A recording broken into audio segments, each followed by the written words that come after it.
네. 제가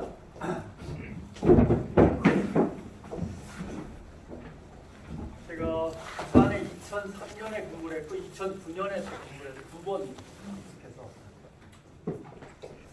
어제 일찌감치 와서 부산 후배 기자들 만나서 점심 먹고 그 다음에 이제 후배 기자들 회사 돌려보내고 와서 너무 신나가지고 원천 부산 와서 저녁 때까지 기다리기가 너무 심심하니까 중간에 밀면 먹고 저녁에는 또 신창 돼지국밥 먹고 계속 먹어 새끼다가 탈이 났어요. 지금 아침 점심을 굶은 상태라 좀 어지럽습니다. 그래서 서서 하기가 좀 힘들어서 제가 앉아서 하겠습니다. 이게 커피인가요? 아니요, 따뜻한 물.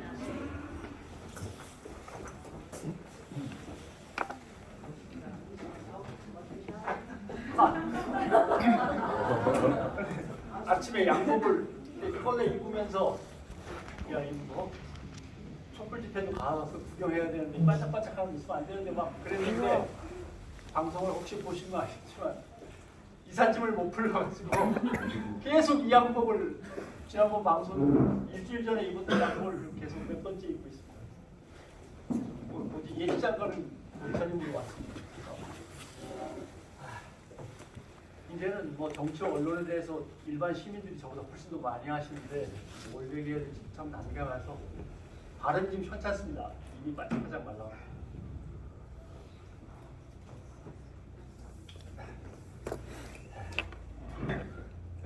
맨 처음에 얘기를 이렇게 부산에 와주십사 좋습니다 가겠습니다 하고 나서 아마도 젊은 사람들 몇이서 모여가지고 고생한 얘기도 함께 하면서 그렇게 되지 않을까 했는데 이렇게 많이 모이시라고 생각도 못했고 제가 2009년 있을 때만 해도 노무현 대통령 정부 직후였는데도 불구하고 부산의 민주당 조직이 정말 힘들었습니다.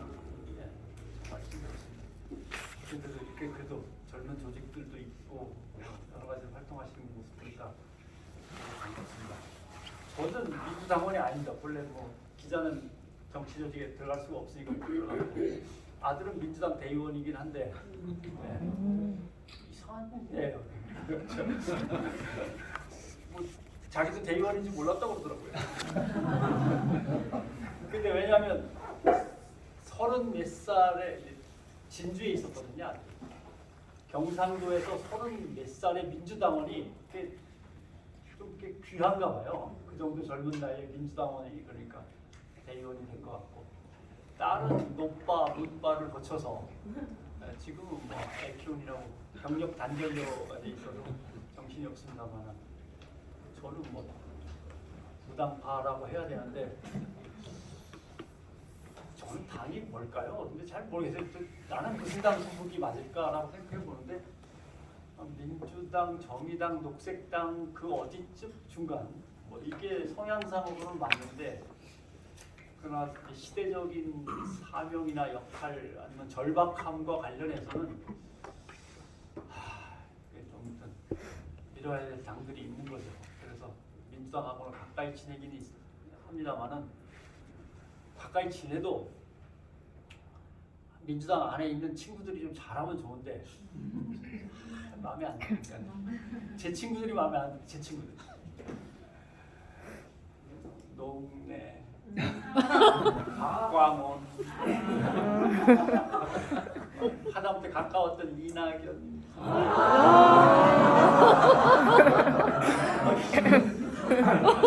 다 그래도 불쌍히 여기고 잘 하는데 하여튼 가까웠던 친구들이 썩 잘하지 못해서 좀 아쉬움이 있고 그렇습니다. 마이크를 잘 안 쓰는데 오늘 힘드니까 보겠습니다. 오늘 주제는 정치와 언론인데 가는 데까지 한번 가보죠. 제가 이러다가 힘들어서 쓰러지면은 정해놨어요. 손 올려서 바로 싣고 뭐 업고 간다고. 공주님한테 언론 하면은 되게 오해들을 많이 하시는데 여러 가지 뜻이 담겨 있을 수도 있고 또는 우리가 잘못 생각하는 것일 수도 있습니다. 첫째, 언론하면 시민들이 자기의 의사를 표현하고 그거를 서로 공유하고 나누면서 어떤 민주적인 담론 또는 여론의 장을 만들어가는 시스템과 과정을 언론이라고 부르는 게 맞습니다. 근데 되게 언론하면은 언론사의 언론, 언론인들의 언론, 좀 생각이 다른 거죠. 그 다음에 이제 요즘 와서 시민 언론 또는 언론 시민 이런 개념이 생기기 시작했고, 결국 언론을 무엇으로 규정할 건가에 대해서 명확하지 않아요. 명확하지 않은데 왜 그러냐면 결국 일어나는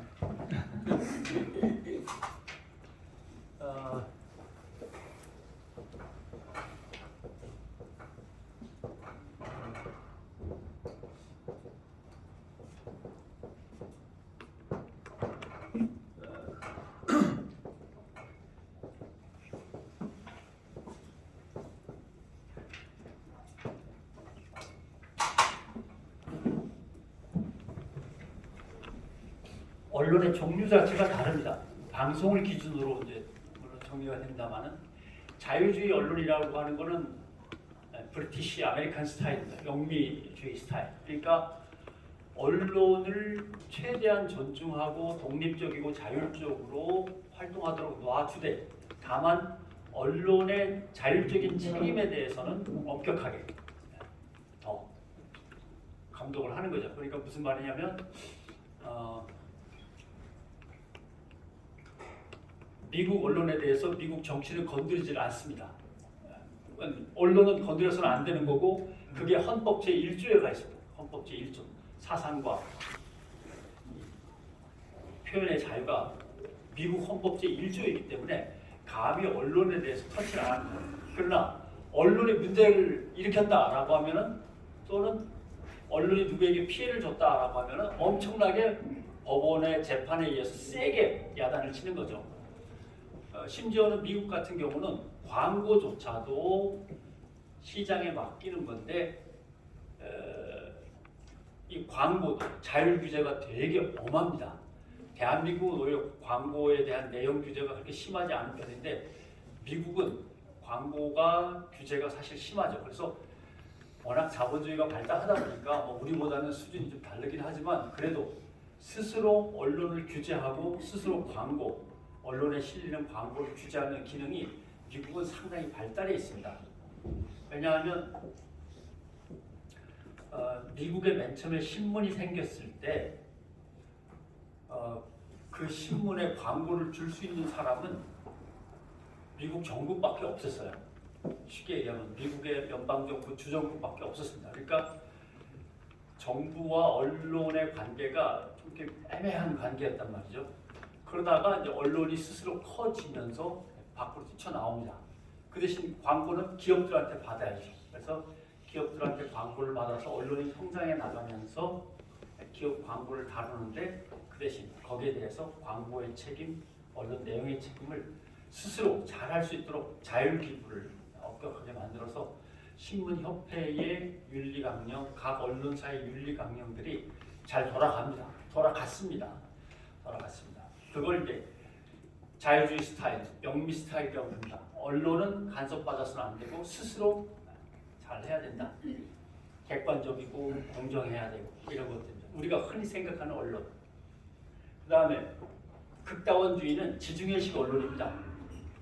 예를 들면 스페인, 이탈리아 이런 나라들. 여기는 쉬운 예를 들는 게 낫겠죠.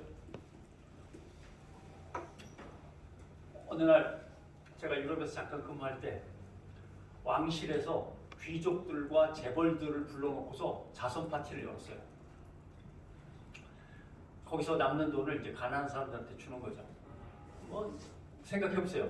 왕, 우리로 치면은 정경에 맞지 않는 이런 정부와 순애들과, 그다음에 귀족들과 재벌들과 문화계 인사들, 배우들, 언론사 사장들 이런 사람들이 다 모였으니까 얼마나 큰 행사예요.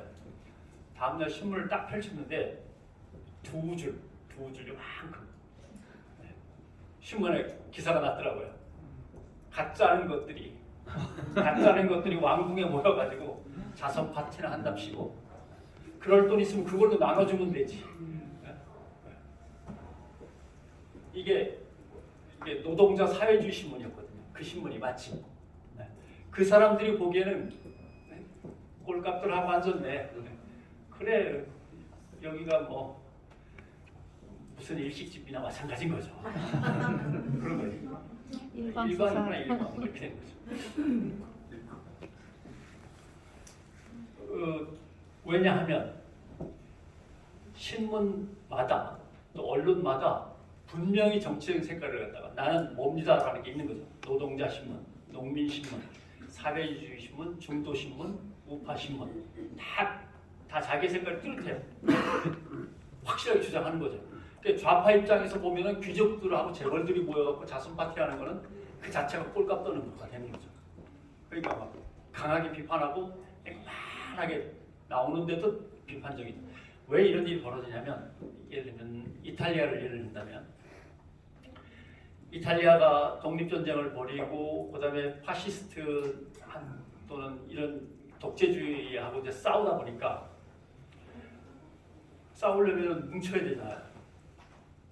갑자기 뭉쳐지는 게 아니죠. 카톨릭 중심으로 뭉치기도 하고 어떤 거는 여러분들이 짐작하시겠습니다만 길드라고 하는 게 있습니다. 예를 들면 가죽 공예 조합, 이탈리아 같은 건 구두라든가 핸드백 가죽 제품 산업이 엄청나게 크고 역사가 깊죠. 그 사람들끼리 모인 조합, 우리로 치면은 뭐 농협, 수협처럼 그런 가죽 공예 조합 또는 뭐 이런 것들이 있고, 그 다음에 약간의 개신교, 그 다음에 농민 조직, 가톨릭 농민회 이런 게 있듯이 그래 그런 조직들이 독립운동을 하고 해방운동을 해서 총을 들고 싸웠어요. 그래서 이겼어요. 그래서 새로운 세상이 열렸어요. 그 조직들이 정당이 됩니다. 그 조직들이 농민당이 되고 예를 들면 무슨 기독교 우파당이 되고 좌파 기독교당이 되고 카톨릭 좌파당이 되고 이런 식으로 해방전쟁을 같이 치렀던 사람들끼리 똘똘 뭉쳐서 새로운 나라에서 제대로 한번 해보자고 정당을 만들고 그 정당이 만들어진 다음에 신문도 만들어버려요. 그러니까 그 신문의 성격이 정해지는 거죠.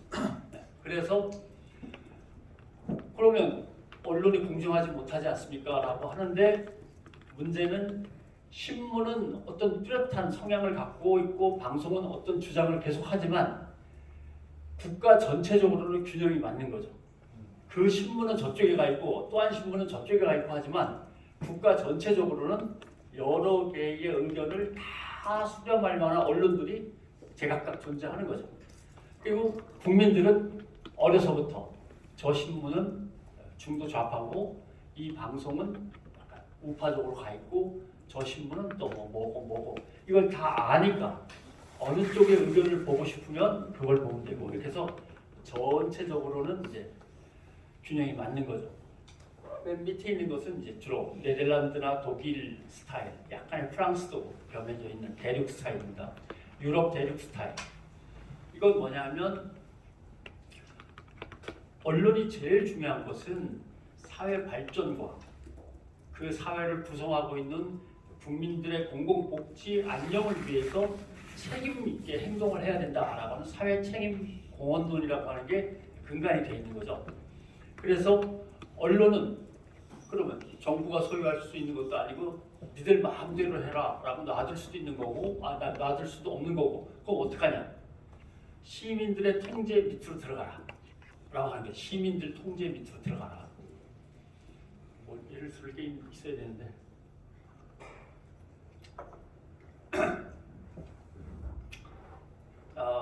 네덜란드에 잠깐 근무할 때 채널이 9개입니다. 채널이 9개, 죄송합니다. 방송사가 9개였습니다. 그때 채널은 몇 개냐? 채널은 3개. 그럼 헷갈리시죠? 그러니까 우리로 치면은 KBS1, KBS2, MBC가 있어요. 근데 방송사가 9개예요. 그러면 KBS1한테 신청서를 내요. 우리는 이 정도의 방송 콘텐츠를 가지고 방송을 하려면 월요일 날 3시간 주셔야 되고 화요일 날 4시간, 주말에는 한 5시간씩 주셔야 됩니다. 그러면 그걸 짜요. 스케줄을 짜는 겁니다. 그러면 이제 어떤 방송이 딱 나오면 안녕하십니까? 지금부터는 저희 방송 시간입니다. 이렇게 하고 3시간 한 다음에 오늘 저희 방송은 여기서 마치고 요 옆 채널에서 5시부터 또 시작되니까 그때 봅시다. 이렇게 되는 거죠. 그러니까 9개의 방송사의 그 성향과 규모를 갖다 감안해서 KBS 1에서 방송 스케줄을 다 짜주는 거예요. 너희는 며칠부터 개편해가지고 무슨 요일 몇 시간을 갖다 어떻게 쓰고 이렇게 쫙 스케줄이 나온다. 그 대신 좋은 것은 방송사는 출연할 사람들 섭외하고 계획서만 가지고 가면 돼요.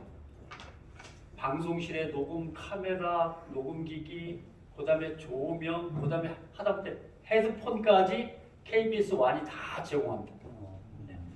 계획서만 가지고 사람들 질질질 끌고 가서 스튜디오 신청해 놓은 시간에 도착해서 스튜디오 신청해서 쓰고 나오면 되는 거예요. 관리 책임은 다 KBS 1이 갖고 있는 거죠. 공식 명칭은 네덜란드 옴너스트림이니까 이게 네덜란드 국제 전국 방송 스타니까 노스라고 부른다고. 우리나라 치면 KBS고 네덜란드는 노스인데 노스 1에서 모든 걸 다 책임집니다. 종이에다가 계획서만 써가지고 출연자만 데리고 가면 되는 겁니다. 그러면 누구한테는 시간을 좋은 시간 주고 누구한테는 많이 주고를 뭘로 결정하느냐? 그 방송사를 지원하는 후원 회비를 내는 국민들의 숫자를 가지고 결정하는 겁니다. 네. MBC는 시청률도 높고 해서 예를 들면 250만 명의 후원 회원이 있다 그러면 MBC가 좋은 시간을 많이 가져가는 거죠. 근데 이제 예를 들면 가톨릭 방송이 있거나 개신교 방송이 있는데 여기는 후원 회원이 한 뭐 50만밖에 안 된다 그러면은 새벽 시간대나 한밤중으로 시간이 이제 밀려나는 거죠. 그런 식으로 대충 짐작이 가시겠죠. 그러니까 국민들한테 자기 방송이 얼마나 공정하고 공익적이며 여러분들을 위해서 공헌하고 있는지를 설명하고 후원 회원을 모집해서 그 후원 회원을 항상 돈 낸 기록이 있으니까요. 다 관리 기록을 정부에 제출하고 정부가 확인한 다음에 시간 배정에 활용하는 거죠. 우리로 치면 방송통신위원회가 그런 역할을 해야 되는 거죠, 사실. 근데 우리는 어떤 언론사를 지지한다가 아니라 최근에 나왔던 것은 어떤 기사를 잘 썼다고 바우처를 갖다 거기다가 준다. 뭐 이 정도에서 끝났습니다만은 네덜란드 이제 시스템적으로 그렇게 되죠. 심지어는 어떤 일도 있었냐면 원래는 8개였는데요. 근데 9번째 채널이 뭐냐면은 포르노 채널입니다. 네, 포르노 채널입니다. 포르노 채널이 왜 거기 들어가냐면 해적선에다가 방송 설비를 싣고 바다에 나가서 포르노를 때리는 거예요. 네. 우리로 치면 한 24금 정도 되는 거, 19금도 아닌. 이걸 딱 해적선에서 계속 네덜란드 원래 해적들이 그쪽이 다 있었잖아요. 바이킹, 스웨덴, 핀란드 이쪽 다 그쪽이니까. 해적선에서 방송을 갖다가 때립니다. 죄송합니다. 광고가요 다 해적선으로 가는 거예요. KBS, MBC를 미쳤다고 보겠어요. 하루 종일 포르노가 나오는데 다 해적선으로 광고가 들어가는 거예요. 해경에서 회속선을 준비하고 쫓아가면요 해적선이 공해상으로 튑니다. 그러니까 일본 바다로 가는 거죠.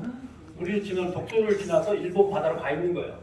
잡으려면 잡든지 그럼 이제 해경이 이제 철수하면은 또 빙 돌아서 부산 앞바다쯤에 와갖고 또 한번 때리고 목포 앞바다에서 한 번 또 때리고 이래. 왔다 갔다 숨어 다니면서.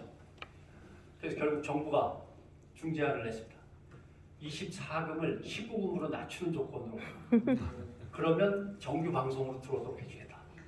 네, 해적선도 언제나 뭐 바다에서 라면만 끓여 먹고 살 수는 없잖아요. 그러겠다. 이렇게 하고 19금 방송이 공영 채널 안속으로 들어가는 거죠. 국민들이 원하니까. 이게 문제. 국민들이 원하니까. 그래서 9개의 방송사가 3개의 방송 채널을 나눠 쓰는 사회 책임형. 책임을 어디까지 질 거냐? 그럼 24금을 19금으로 낮추겠습니다. 이게 저희가 할 수 있는 최선입니다. 그러면 그 최선을 가지고 들어와라. 이렇게 되는 거죠. 국민과의 약속을 지키고 국민이 후원하는 만큼만 권리를 갖고 국민에 의해서 통제를 받는 되는 거죠. 그러니까 대표적으로 북유럽 스타일에서는 이건 지방자치가 잘 돼 있어서 그렇습니다만은 지역마다 큰 방송사가 있는데 그 방송사의 방송을 심의하고 관장하는 위원회가 한 40명에서 한 70명 정도 됩니다. 40명에서 이사회가 그렇게 되는 거나 마찬가지죠. 40명에서 70명에 야 그렇게 많아. 우리는 몇 명이죠? 한 10몇 명? KBS 이사회도 그렇고 MBC도 그렇고. 근데 그럴 수밖에 없는 게 보세요. 농민 대표 들어가야죠. 어민 대표 들어가야죠. 그다음에 축산농민 대표 들어가야죠. 학부모 대표 들어가야죠. 교사 대표 들어가야죠. 학생 대표 들어가야죠. 대학 교수 대표, 학부모 대표 등등등. 여기다 장애인 대표에 장애인도 다 다릅니다. 지체장애 뭐 무슨 다. 거기다가 이제 뭐 여성 대표 등등등 노인 대표 다 들어가려면 70명 갖고 사실 모자랄 수도 있어요.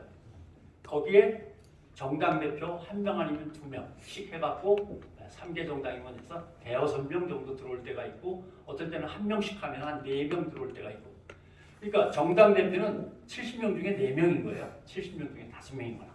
대한민국은 어떻게 되냐면 다 나눠진 것 같지만 여당이 절반, 야당이 절반, 그 다음에 대통령이 하나 이렇게 되면 항상 여당 쪽으로 기울게 되는 거죠. 야당, 여당, 반반, 대법원장, 국회의장, 대통령 이렇게 하고 항상 이 사진을 뿌린단 말이죠.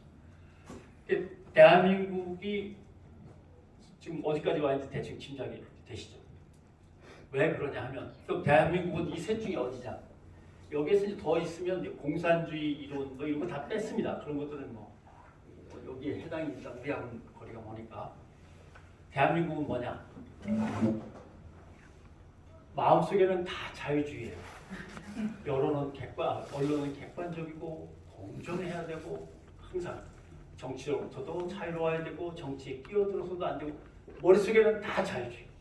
제도는 존경하는 전두환 각각께서 다 밑에 걸로 만들어 보시죠. 네. 전두환이 언론을 갖다가 다 장악해서 언론의 숫자를 7분의 1 정도로 확 줄이고 기자들도 다 줄여버리면서 기자들에게 엄청난 이제 혜택을 주기 시작했죠. 그러면서 제도를 바꿨습니다. 그 제도가 뭐냐면 지금 여러분들 보시는 겁니다. 방송통신위원회, 거기서 나온 방송통신심의위원회, 언론진흥재단, 그 다음에 언론이 잘못했을 때 바로 호소할 수 있도록 언론중재위원회. 이게 다른 나라에는 없습니다. 이게 제도상으로는 완벽하게 공영제도예요. 방송만 놓고 보면 신문도 마찬가지입니다. 지역신문이 어려우면 지역신문을 발전시키기 위한 뭐 지역신문 진흥기금을 마련하고 지역 언론을 갖다가 책임지는 진흥원도 만들고 뭐 이런 식이죠. 언론을 정부가 막 밀어주면서 가고 있는 공영제도입니다. 특히 언론중재위원회 같은 경우는 부산에도 사무실이 있습니다만은 전국에 11개인가 사무실이 있는데 전 세계에 하나도 없습니다. 언론에게 피해를 입었을 때는 판사한테 가서 따져야지 중재위원회에 먼저 달려가서 중재위원회가 중재도 하고 야단도 치고 하는 건 없습니다. 그만큼 시민을 위한 시민의 언론처럼 제도는 돼 있습니다. 그럼 실제는 어떠냐? 실제는 가운데입니다. 조선일보는 완전히 조선답게 쓰고 동아일보는 좀 분해서 그렇지 조선 따라가려고 발버둥 치고 중앙일보는 조선처럼 쓰되 더 야비하게 교활하게 쓰고 한겨레는 이쪽으로 튕겨서 나와가지고 한겨레로 쓰고 완전히 달라요. 그러니까 대한민국의 언론 제도는 마음은 자유주의, 하는 짓은 극단적 다원주의, 시스템과 제도상으로는 공영주의. 이게 뒤에 엉켜 있는 겁니다. 이걸 어떻게 어디서부터 바로잡느냐 라고 할 때 민주당이 다수당되면 바로잡아 줄 줄 알았죠. 근데 신청이 잘 안 됩니다만. 자, 왜 이런 일이 벌어지냐? 언론의 시작은 찌라시입니다. 뭐 제가 아프리카 여자 기자를 이렇게 만나가지고 세상 얘기 하다가 되게 궁금해요. 아만다는 기자가 되기 전에는 뭐였어? 직업이? 그랬더니 나? 기자가 되기 전에는 반란군이었지. 혹시 나이 드신 분들 기억하시나요? 이디 아민이라고 우간다 기억하시나요? 네. 우간다의 이디 아민이라고 하는 그 무시무시한 독재자에 맞서서 밀림에서 기관총을 휘두르던 여자 반란군 게릴라입니다. 근데 이겼어요. 그 이디 아민을 쫓아냈어요. 그 정부가 수립된 거죠. 반란군 정부가. 그러니까 반란군 정부에서 이제 반란군 중에서 누구는 기자하고 국영방송 기자, KBS 기자가 된 거죠. 이렇게. 아만다 너는 직업이 뭐였어? 하니까 나 반란군이었어. 이렇게. 이 얘기가 왜 나온지 모르겠는데 아무튼 반란군인데 진짜 그런 기관총 쐈어 그랬더니 급하면 총 쏘는데 대개는 그때는 가리방이라고 합니다. 가리방 긁어서 등사한다 그러죠. 그러니까 선전 문구에 홍보 전단을 만들어서 게릴라들한테 뿌리고 또는 밀림에서 살짝 몰래 나와가지고 마을 주민들한테 뿌리고 하는 작업을 이 여자가 맡았던 거죠. 그 싸움에서 이긴 다음에 정부가 되니까 이 사람은 당연히 문화체육관광부 소속의 국영방송 기자가 된 거죠. 이렇게 찌라시가 언론의 시작입니다.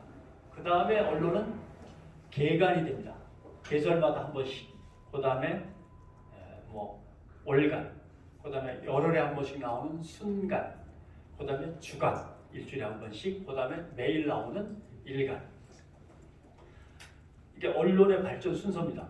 이 발전 순서는 민주주의의 발전하고 궤를 같이 합니다. 민주주의가 발전하면서 언론도 함께 발전해서 월간에서 주간신문이 나오고 주간신문에서 일간이 나오고 이런 식으로. 대한민국은 어떻게 했냐? 대한민국의 시작은 한성순보입니다. 열흘에 한 번씩 나오는 거. 정부 기관지죠. 바로 다음 한 1, 2년 지나서 독립신문이 나옵니다. 일간지. 그러니까 서구 사회에서 100년, 200년에 걸쳐서 민주정치에 발전하고 발을 맞춰가지고 발전하던 언론이 그게 아닌 거죠. 서구에서 바로 일간지부터 시작하고 일본이 침략한 다음에 경성 제국방송 만들어서 방송이 바로 시작되고 완전히 봉건주의가 갑자기 허물어지고 식민지가 되고 비군정이 되고 국제가 되고 이 과정 속에서 언론이 민주정치를 따라서 발전하지 못합니다. 그래서 막 엉망진창이 돼서 헷갈리게 되는 거고. 또 하나 저는요 전두환 씨가 대통령을 한 50년 할 줄 알았어요. 왜냐하면 박정희 씨가 18년 했거든요. 박정희 씨가 갑자기 저 대학 4학년 때 무너지고 나서 전두환이 또 총을 들고 들어서길래 앞에 사람이 18년 했으니까 저 인간은 30년은 최소한 하겠다 라고 생각을 했는데 갑자기 7년 만에 무너진 거예요. 7년 만에 무너졌는데 영화 1987에서 보셨겠지만 그 다음에 문민화가 시작되고 민주화가 시작되니까 과거 군사독재 시절에 있었던 모든 잘못된 것들을 이제 바꿔나가기 시작합니다. 예전에는 가장 센 게 누구냐 하면 대통령이 군 출신이고 쿠데타로 대통령 자리를 차지했으니까 제일 센 게 보안사였습니다. 지금으로 치면 국군 기무사 이렇게 된 거죠. 거기서 간첩도 잡고 뭐 다 하고 뭐 민주화 운동하는 사람들 감시하는 역할까지 다 거기서 총괄 책임하고 언론 중에서 기자 중에서 잘라야 될 놈, 놔줘야 될 놈, 잘라버릴 언론사를 결정하는 것도 보안사가 다 했고 보안사 다음에 이제 힘이 셌던 게 중앙정보부, 나중에는 안기부가 됐다가 지금 국정원이 됐습니다만 그래서 항상 보안사 그다음에 국정원 이 둘 사이에 세력 대결이 심각했습니다. 왜냐하면 대통령과 대통령을 둘러싸고 있는 사람들이 다 육사 출신인데다가 그 육사 기수와 충성도에 의해서 권력이 나눠지는 거니까 두말할 것도 없이 제일 힘이 센 거는 그 군 출신의 군 정보기관인 보안사, 정보사에서 스카웃 돼가지고 민간 정보기구를 만든 중앙정보부나 국정원 이 사람들 이 둘 사이에서 이제 권력이 나눠지는 거죠. 검찰은 어디가 있냐?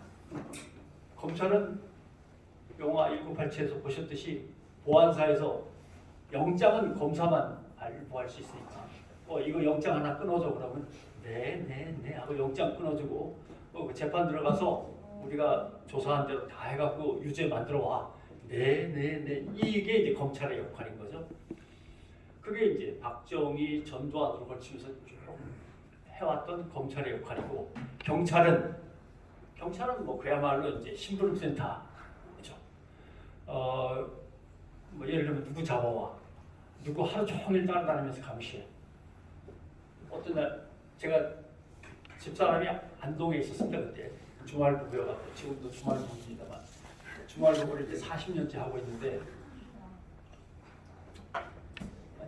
아이하고 이제 집사람이 안동에 있으니까 기차를 타고 이제 주말이면 얼른 일을 마치고 아내를 만나러 가죠.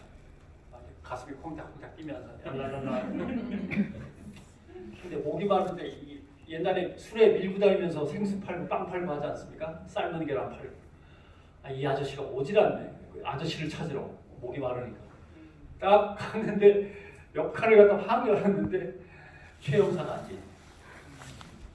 어이 최 형 여기 왜 왔어? 변형 오랜만이야. 오랜만 지랄하면 자빠졌네. 그저께도 왔는데 무슨 설마 나를 지금 비행하고 있는 거야? 아니야. 내가 처갓집이 안동이야. 뭐 이러면서 그런 역할을 경찰이 맡는 거예요. 네. 그런 역할을 경찰이 맡는 거예요. 왜냐하면 검찰은 해봤자 2,000명밖에 안 되고 보안사나 국정원은 더 숫자가 적습니다. 전국에 있는 모든 불순한 인간들을 감시하고 잡아들여야 되는데 그 역할을 누가 하겠습니까? 다 경찰이 하는 거죠. 그래서 경찰의 보안과라든가 뭐 정보과가 숫자가 많았던 거고 출세의 지름길이었던 거죠. 그런다고요. 숫자가 많아요. 그러니까 옆칸에서 이렇게 저 인간이 또 오늘은 어디 가나 이러고 있는 거죠. 나도 몰랐어요. 아저씨 찾으려고 이렇게 하다 보니까. 근데 주변의 사람들은 당황하죠. 왜냐하면 한 사람은 머리가 벗겨서 한 50쯤 돼 보이고 하나는 한 30살쯤 돼 보이는데 어이 너 말이야 이 자식아 저 자식 하면서 막 둘이 대화를 하니까 이게 무슨 일이야 막 사람들이 쳐다봐서 얘기는 길어지지는 못했습니다만 그런 게 경찰의 역할이었습니다. 근데 민주화가 됐어요. 과거에 권력형 비리를 저질렀던 것들을 다 꺼내서 이제 처단을 하고 새로운 민주공화국으로 넘어가야 되는데 누가 하겠습니까? 검찰이 해요. 네. 경찰은 정보기관의 하수인이 돼서 나쁜 짓은 다 했고 정부기관은 권력자의 빌부터 가지고 권력형 비리로서 그동안 많은 축제를 했고 검찰은 실제로 자기 손으로 나쁜 짓 한 건 없어요.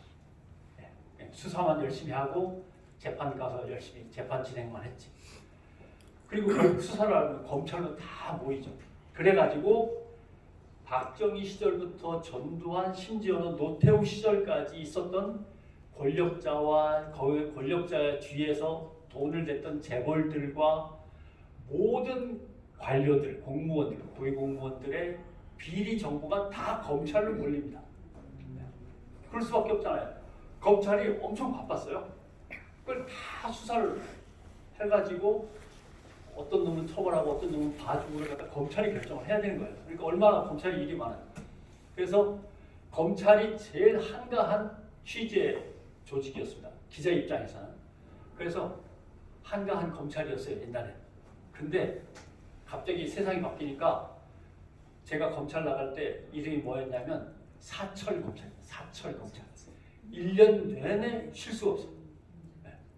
그래가지고 그때 이제 검사가 누구냐면 황교안, 존경하는 대구 홍 시장님 이런 인간들이 그때 검사였고 저는 이제 기자였습니다. 그래가지고 검찰공화국이 왜 생겼는지 이해를 하시겠죠. 네. 김영삼 대통령, 김대중 대통령을 비롯해서 모든 정치인과 그다음에 재벌들과 그다음에 관료, 그다음에 군 출신 장성들 모든 사람의 비리 정보는 검찰에 다 넘어. 이게 왜 중요하냐면 공격과 수비가 있을 때 공격하는 사람이 세 가지가 유리하다 그러죠. 왜냐? 첫째, 언제 공격할 거냐를 공격하는 사람이 정합니다. 어디를 공격할 거냐를 공격하는 사람이 정합니다. 어디를 쑤시고 들어갈까? 루트도 공격하는 사람이 정합니다. 그러니까 이렇게 우리가 당하고 있는 거예요. 왜냐하면 정보는 저쪽에서 쥐고 있고 수사권도 저쪽에서 쥐고 있으니까 언제쯤 무엇을 덮기 위해서 또는 언제쯤부터 선거를 준비하기 위해서 어느 부분을 누구를 수사를 할 건가? 그러니까 뭘 수사할 건가? 대장동을 한 번 더 뒤질까? 아니면 뭐 무슨 백년동인지 무슨 동이 있다는데 그 동을 갈까? 아니면 부인의 법인카드를 다시 한번 꺼내볼까? 모든 것을 이쪽에서 다 쥐고 있어요. 언제 어디를 어떤 방식으로 할 건가는 범죄 정보를 쥐고 있는 거니까 이쪽에서 다 감당한단 말이에요. 그러니까 불리해요, 싸움이. 검찰 임명되지도 않는데 더군다나 경찰은 이제 떠나서 나가가지고 심부름도 안 해주는데 그 다음에 국정원은 대공정보, 북한 말고는 상대를 안 하는데 그리고 글로벌한 수출 무역과 관련된 해외 정보만 담당을 하는데 군 보안사는 이제 밖으로 나오지도 않는데 도대체 검찰이 왜 이렇게 힘이 센가? 라고 할 때 그 검찰이 생기고 검찰공화국 기반은 그렇게 이제 형성이 됐어요. 그 다음 기자. 옛날에 기자의 꽃은 사건 기자입니다.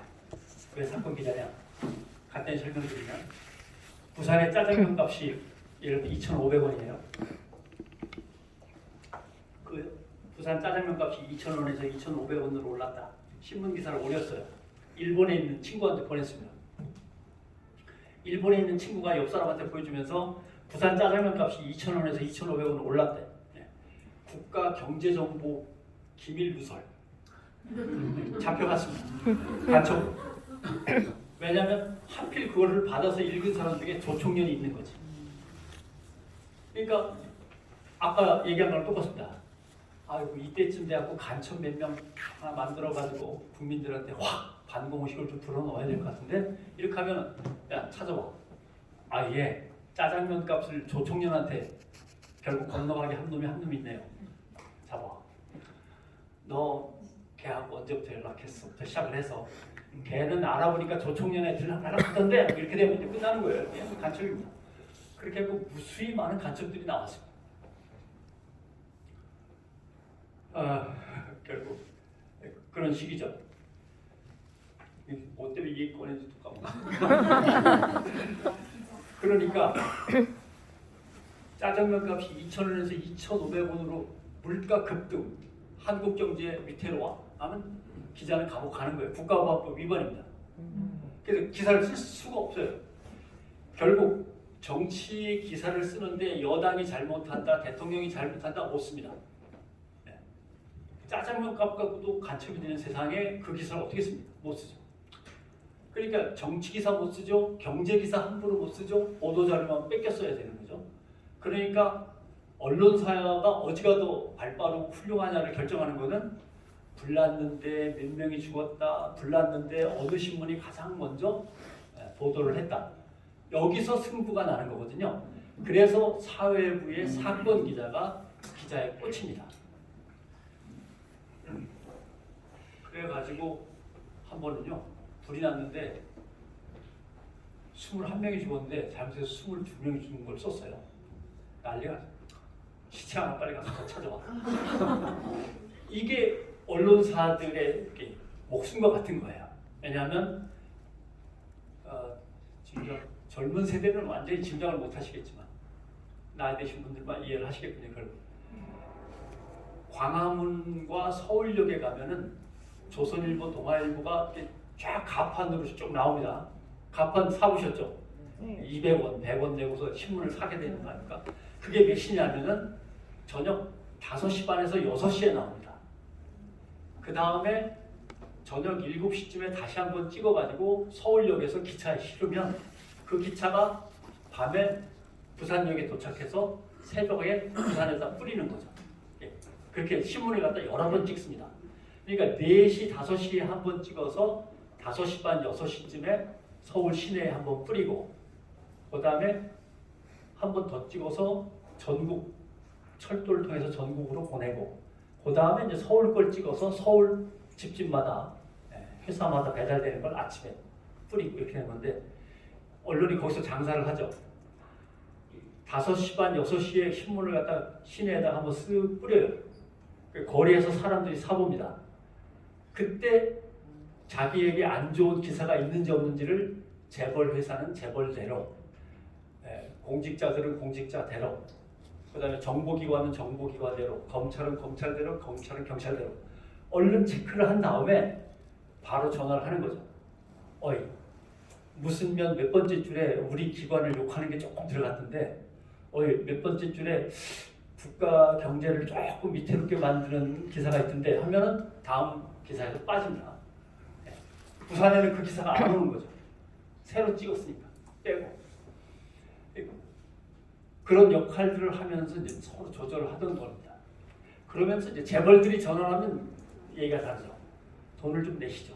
그러면 재벌들이 광고를 내고 재벌 광고가 실리는 데서 이제 그 기사는 살짝 빠져나가고 이런 세상이 돌아가다가 이게 언론 민주화도 이제 이루어진 거예요. 노조가 생기고 기자협회가 눈을 갖다 부릅뜨고 그런 짓들을 다 감시하기 시작하고 세상이 이제 확 바뀌는 거죠. 그러니까 기자의 꽃은 사건 기자였는데 다음 기자의 꽃은 뭐가 될까요? 당연히 검찰입니다. 검찰이 기자의 꽃이 되는 거예요. 그래가지고 이렇게 되는 거죠. 왜 이렇게 말로 표현하기가 좀 어려워서 그러는데 생각해보세요. 제가 기자 천연명 때 검찰 기자였어요.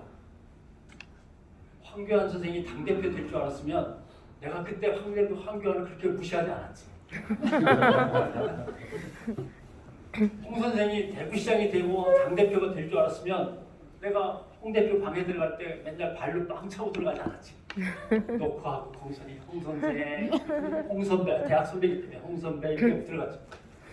그러니까 내가 기자일 때 저 사람이 검사면 내가 부장쯤 되면 저 사람은 검사장입니다. 내가 국장쯤 되면 이 사람은 검찰총장이에요. 내가 언론사에서 상무되고 전무될 때쯤이면 이 사람은 로펌의 고문 변호사든지 아니면 삼성의 담당 변호사든지 아니면 청와대의 정무수석이든지 아니면 국회의원이든지 뭐 중에 하나예요. 그러니까 언론사가 검찰에 기자를 보낼 때 그냥 보내지 않아요. 중고등학교 동창관계, 대학 때 같은 법대 출신 이렇게 하고 다 계산한 다음에 가서 누구누구 잘 살펴봐. 그 친구가 결국 검찰총장이 될 거야. 이렇게 된단 말이에요. 이게 출세의 궤적이 똑같아요. 정치인은 하다가 총선거에서 떨어지면은 시골에서 농사짓고 다시는 안 나타나긴 하지만 검찰은 그게 아니에요. 검사는 한 번 검사가 되면 대한민국의 지배계급에서 절대 떨려나지 않아요. 그러니까 언론도 기자를 검사할 때 보낼 때 항상 딱 맞춰가지고 그게 언론사의 가장 중요한 자산입니다.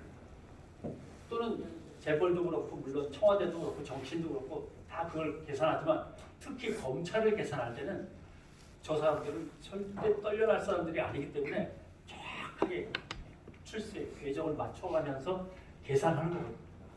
그러니까 결국 검찰공화국인데 이걸 감시해야 될 언론이 작동이 안 돼요. 누가 야 검찰 가서 좀 두들겨 이 자식들 안 되겠어. 그럴 사람이 누가 있겠어요? 제가 촌지 거부 운동 기자들한테 봉투로 돈을 줍니다. 옛날에는 한 달에 한 번씩 꽉 뻑쳤어요. 그래서 기자들한테 뇌물이죠. 창피해서 말하려고. 그래서 가불도 있었어요. 어차피 다음 달에 뇌물 줄 거 좀 미리 땡겨주면 안 되나? 내가 사정이 조금 급해서 올리고.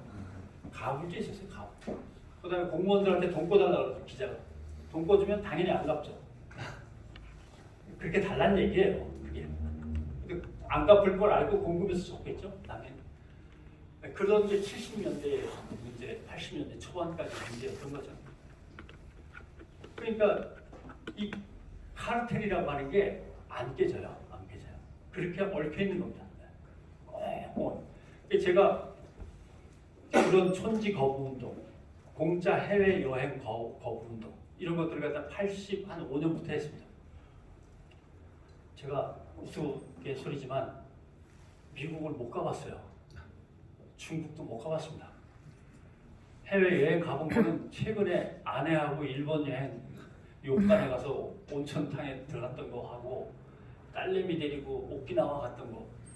왜냐하면 기자들이 1년에 공짜 해외여행을 많으면 5번 이상 나가거든요. 근데 공짜 해외여행 거부 운동을 하다 보니까 못 나가죠. 그다음에 뭐 연수나 특파원 같은 것도 후배들이 그렇게 나가고 싶어 하니까 후배들 보내고 이제 저는 찌그다시 그냥 하루는 그게 아마 끝까지 확인 안 했지만 김기춘 선생이겠죠. 박근혜 대통령 때 김기춘 비서실장. 대변인이 오든 검찰 대변인이 오더니 저한테 점심 좀 같이 합시다. 전체 기자가 다 같이 먹는 겁니까? 아닙니다. 변형만 먹습니다. 나만 밥을 먹는다고? 이 인간들이 또 무슨 흉계를 꾸며갖고 딱 갔더니 밥을 먹으면서 해외여행 한 번도 하신 기록이 없던데 86년도에 유럽 근무할 때 한 번 있었고 근무한 거는 뭐 근무니까 여행을 어떻게 한 번도 안 나가십니까? 나는 공짜 여행 반대이기 때문에 못 갔습니다. 그러면 이번에 공짜 아니라 공무상 여행으로 인도하고 파키스탄을 좀 여행 한번 쫙 하고 오시죠. 아니 이 바쁜 와중에 인도하고 파키스탄을 왜? 일단 생각 좀 더 해보겠습니다. 아니 절대 공짜가 아닙니다. 공무상 여행도 뭐 취재 갔다 오시라는 얘기입니다.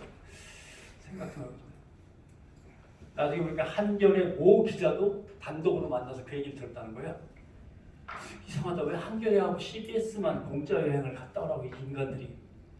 나중에 알고 보니까 한겨레하고 CBS하고 하도 인권 문제 기사를 쓰고 교도소 인권이 침해당하고 있다. 뭐 교도소에서 뭐 어떤 놈 황제 대우를 받고 뭐 이런 것들. 그래서 인도 파키스탄 감옥 순례. 검찰에서 제공하는 감옥 순례 가이드가 따라 붙는 거죠. 설명하는 가이드가. 근데 저는 못 가 바빠 이렇게 했는데 한겨레는 너무 궁금했나 봐. 정말 어떤지 갔다 왔대. 이렇게 덕수궁 옆에 조그만 우동집이 하나 있어요. 우동집에서 한겨레 기자를 불러고 어떻게 했어? 진짜 가니까 어때? 그러니까 변형 인도 파키스탄 같으니 한국의 교도소는 5성급 호텔입니다. 왜? 그냥 바퀴 벌레를 깔고 자. 그리고 기관단총을 갖다 이렇게 들이대고 관리를 한다는 거예요. 그러니까 검찰이 여행 가라는 목적이 그런 거였어. 그런 거죠. 겨우 CBS하고 한겨레 정도만 검찰이 잘못했다, 법무부가 잘못 교도소를 관리하고 있다.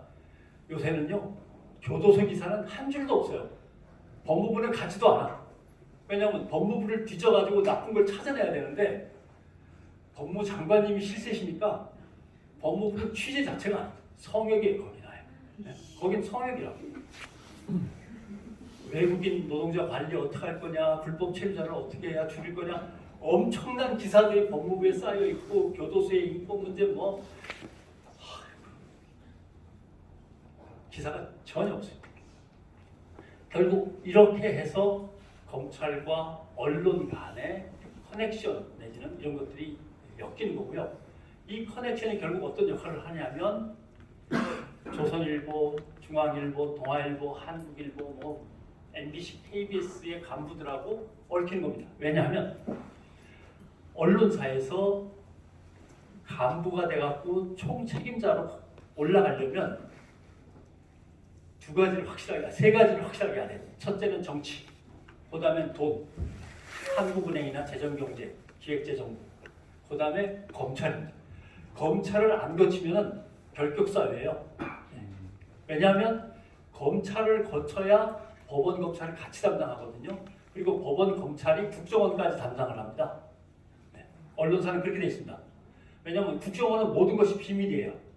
근데 국정원이 비밀로 할 수 없는 게 뭐냐면 영장, 간첩을 잡았을 때 구속영장, 그다음에 기소해갖고 재판 진행, 그다음에 예산, 이거는 국회로 가야죠.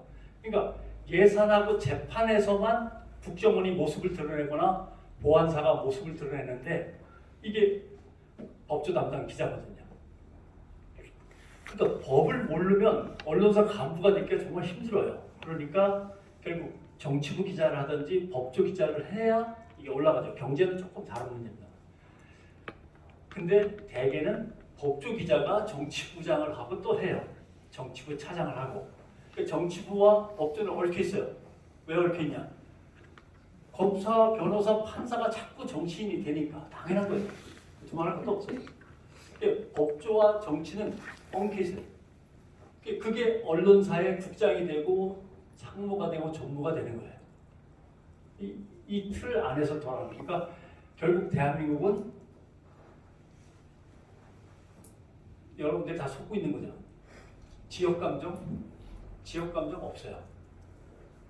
실제로 권력을 쥔 사람은 부산 출신이건 마산 출신이건 대구 출신이건 결국은 행시 패스하고 사시 패스해서 서울에 가서 관료하고 청와대 들락날락하고 대통령 가까이 있고 검찰하고 법원하고 하는 사람들끼리 재벌하고 연결되어서 권력을 쥐고 있는 거죠. 재벌은 어차피 법과 제도상으로 신세를 져야 되니까 늘 뒤에서 봐주고 있고 그것을 마사지하면서 연결시켜서 끈을 꼭꼭 잘 묶어서 흩어지지 않게 하는 작업이 조중동이 하는 작업이에요. 잘 안 돌아가면 기름칠하고 이런 것들이죠. 그리고 나중에 뭐 보여드릴 기회가 있을지 모르겠습니다. 그 사이에 뭐가 있냐면 대단히 죄송합니다만은 판사 딸은 검사하고 결혼하고 검사 아들은 재벌 딸하고 결혼하고 이렇게 혼맥으로 다 묶고 있습니다. 나중에 오늘 집에 돌아가셔서 재벌 혼맥 도라는 걸 한번 이렇게 검색으로 찾아보시면 신앙님 한국일보 출신 신앙님 기자가 나중에 책을 썼는데 1권, 2권, 3권이 나옵니다. 1권, 2권, 3권이에요. 보따리에 맨날 이렇게 싸들고 다녀요.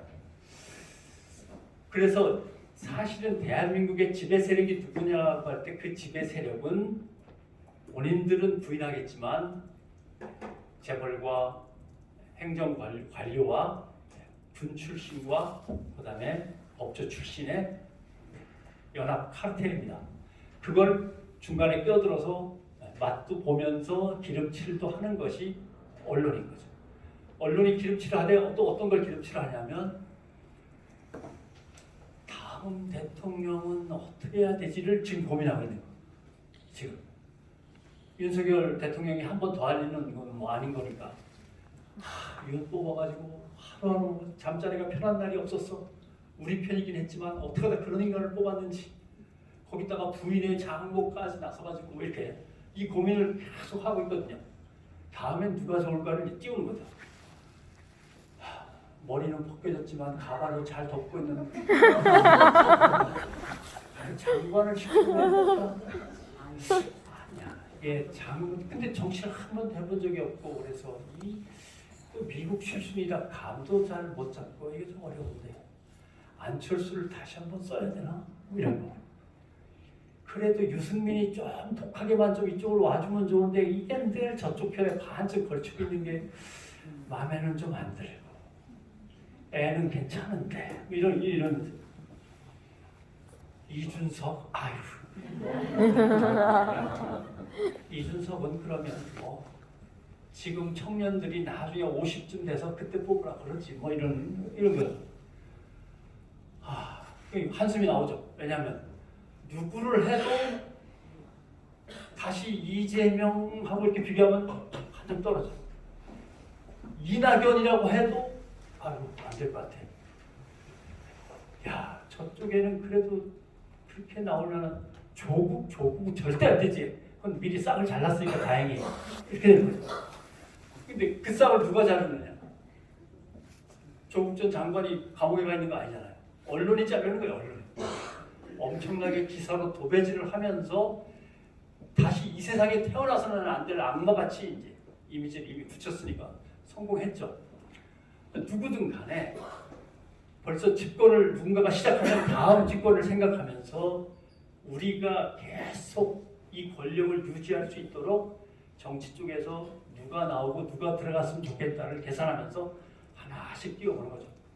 그 작업을 아마 기억을 하시겠지만 맨 처음에는 그게 누구였냐? 고건 씨였어요. 고건 씨 지지율이 얼마인지 기억하세요? 한 60 가까이 갔어요. 여론조사하면 고건 외에는 대통령 될 사람이 없어요. 고건. 그러면 발 뻗고 나서 고건 씨가 윤석열 씨의 절반만 닮았으면 대통령 됐을 거예요.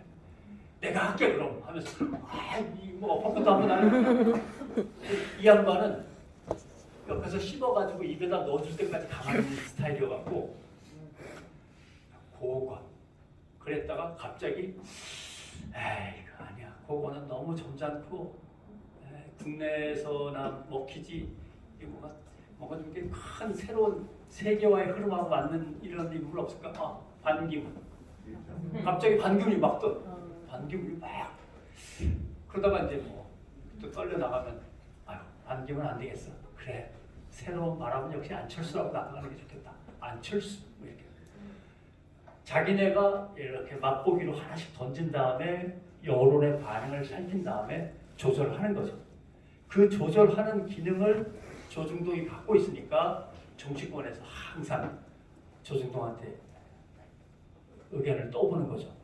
괜찮을까? 이런 식으로. 그러니까 성공 확률이 높아요. 왜냐하면 대구 경북 그쪽 인구가 많은 데다가 유권자가 많잖아요. 거기다가 언론이 이렇게 마사지를 계속하면서 거기에 달라붙는 예를 들면 우리 이제 처갓집 같은 경우죠. 이북에서 내려오신 분들 변함없는 이직 지지자들. 거기다가 이제 더 결정적인 변수 아까 우리가 밥 먹으면서 얘기했지만 보수 기독교인. 대한민국 기독교인이 대충 한 지금 기독교계에서는 뻥쳐가지고 20%라고 그러지만 그건 완전히 뻥이고 한 10, 한 12에서 15, 12% 정도 됩니다. 근데 그 12%의 대부분이 보수 성향이에요. 왜냐하면 미국에서 기독교가 들어올 때도 보수 성향 기독교가 들어왔지만 이 기독교와 손을 잡고 계속 일했던 양반들이 이승만, 박정희, 전두환은 좀 얘기가 다르네요. 이승만, 박정희 때는 이런 쉽게 얘기하면 박정희 장군이 군사 쿠데타로 정권을 잡는데 제일 먼저 한 일은 기독교 목사들을 만나가지고 백악관에 줄을 좀 대주십시오. 왜냐하면 미국이 어차피 한반도를 관리하는데 거기서 미국의 허락을 받지 않은 군사 쿠데타가 일어났으니까 미국이 인정을 안 하면 나가리. 미국이 인정을 반드시 해야 돼. 그 미국의 인정을 받기 위해서 동원됐던 인간들이 실명을 해내니까 이 기독교에는 이게 문제예요.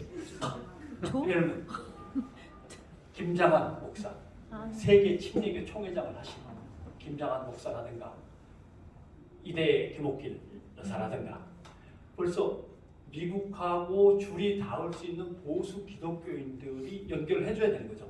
그때 보수 기독교 지도자들이 똘똘 뭉쳐가지고 미국으로 갔죠. 우르르 갔어요. 가갖고 미국 교계를 만나가지고 백악관에 줄을 대가지고 근데 뭐 미국은 워낙 침례교가 그다음에 약간 침례교하고 뭐 연합교회가 잡고 있으니까 간단하단 말이죠. 그래서 박정희 대통령이 인정을 받았고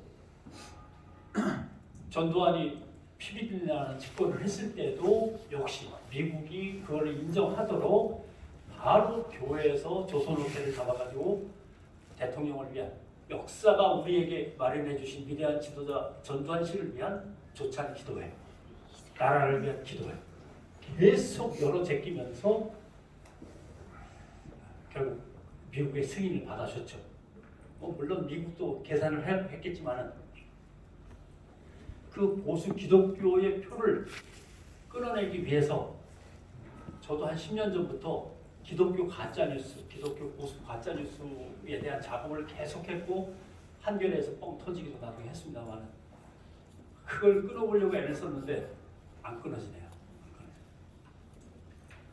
끊어지기는커녕 그 당시 보수 기독교에서 저기 어디 걸레질이나 하던 전광훈이라는 사람이 있었는데 걸레질도 못했어요. 완전히 그냥 심부름꾼이었죠. 그 심부름꾼한테 이렇게 용돈 던져주면서 일 시킨 사람들이 세상을 떠났지만 금난교회 김홍도 목사, 암 걸려 돌아가셨지만 노무현 빨갱이 이렇게 늘 얘기하시던, 그 다음에 이제 기타 등등 여의도 없으면 물론 조용기 목사도 들어가고. 그러던 전광훈 씨가 한국 기독교 총연합회 대표가 된 거예요.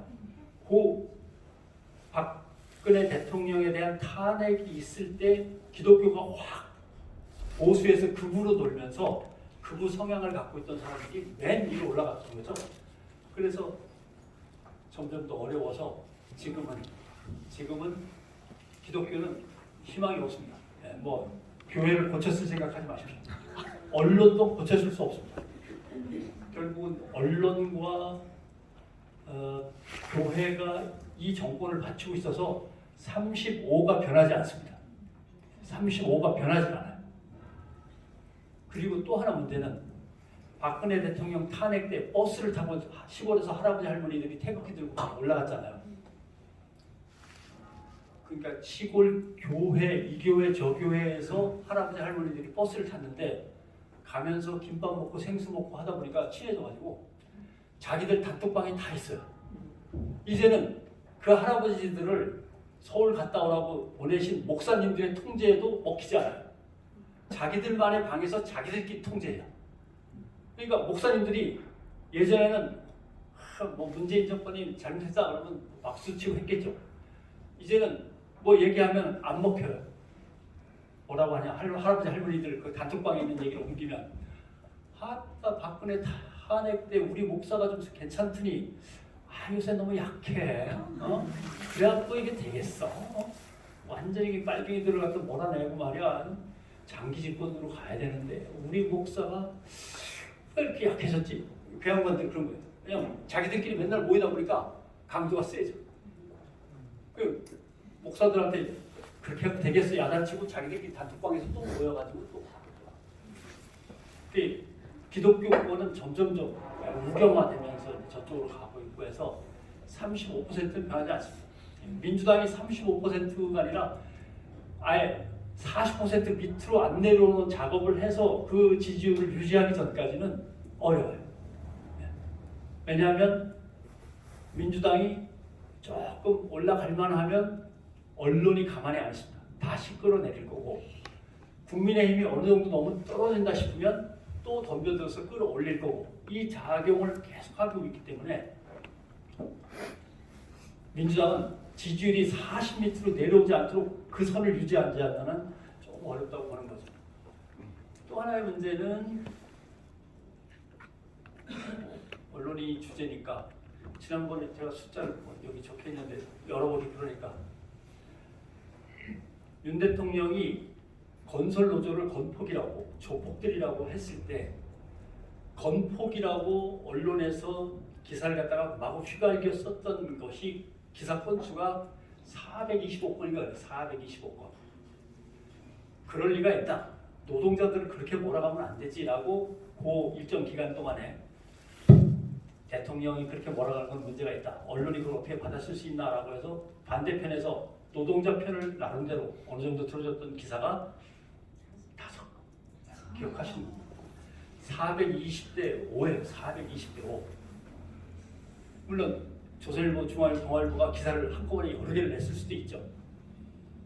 왜 420대 5가 나오냐면 뉴스를 생산하는 언론사의 숫자가 지금 한 6천 개 정도 됩니다. 6천 개 언론사가 존재하는데 뉴스를 생산하는 기자가 몇 명일 것 같아요. 그 언론사마다 2명 아니면 3명입니다. 어떤 데는 부부가 하고 어떤 때는 형제가 하고 친구들 한두 명이 하는 데도 있고 그 사람들이 어떻게 취재를 하겠습니까? 다 100개 쓰는 겁니다. 100개 쓰는 것도 귀찮아요. 복사해서 붙이는 거거든요. 그러니까 실제로 기사를 틀을 잡아가지고 뿌리는 것은 결국 대통령실의 핵심 기자단에 들어가 있는 한 40개 내지 50개의 언론사입니다. 40개 내지 50개의 언론사 중에서 5개에 해당되는 언론사는 한겨레, 경향, 오마이뉴스 그리고 뭐 가끔가다 프레시안 정도. 네.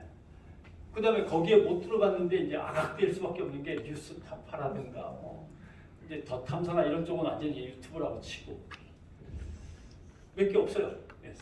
400대 5입니다. 400대 5. 이걸 뚫고서 지지율을 40%를 유지하려면 결코 쉬운 일이 아닙니다.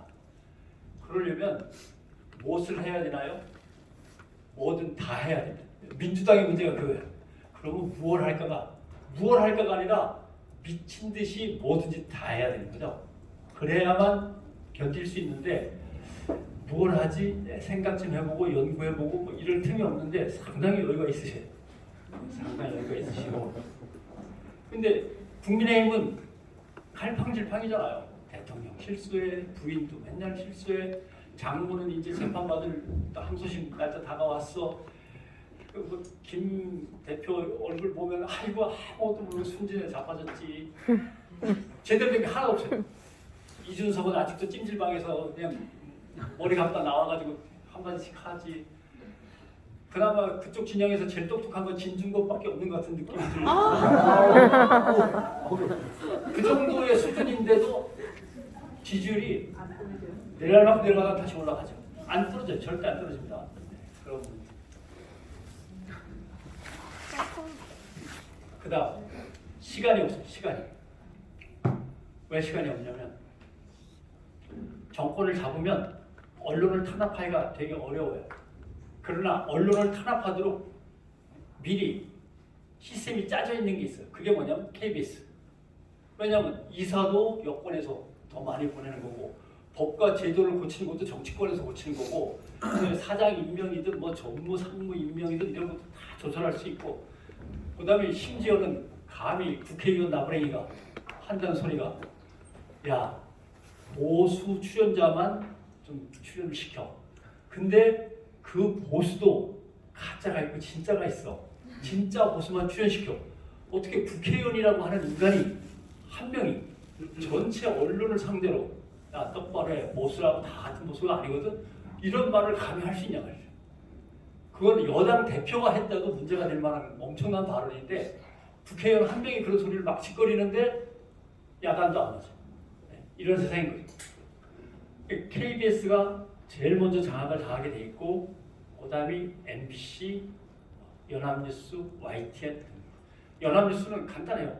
항상 350억이 연합뉴스에 제공이 돼야만 연합뉴스가 존재할 수 있는데 350억은 대통령이 주고 있거든요.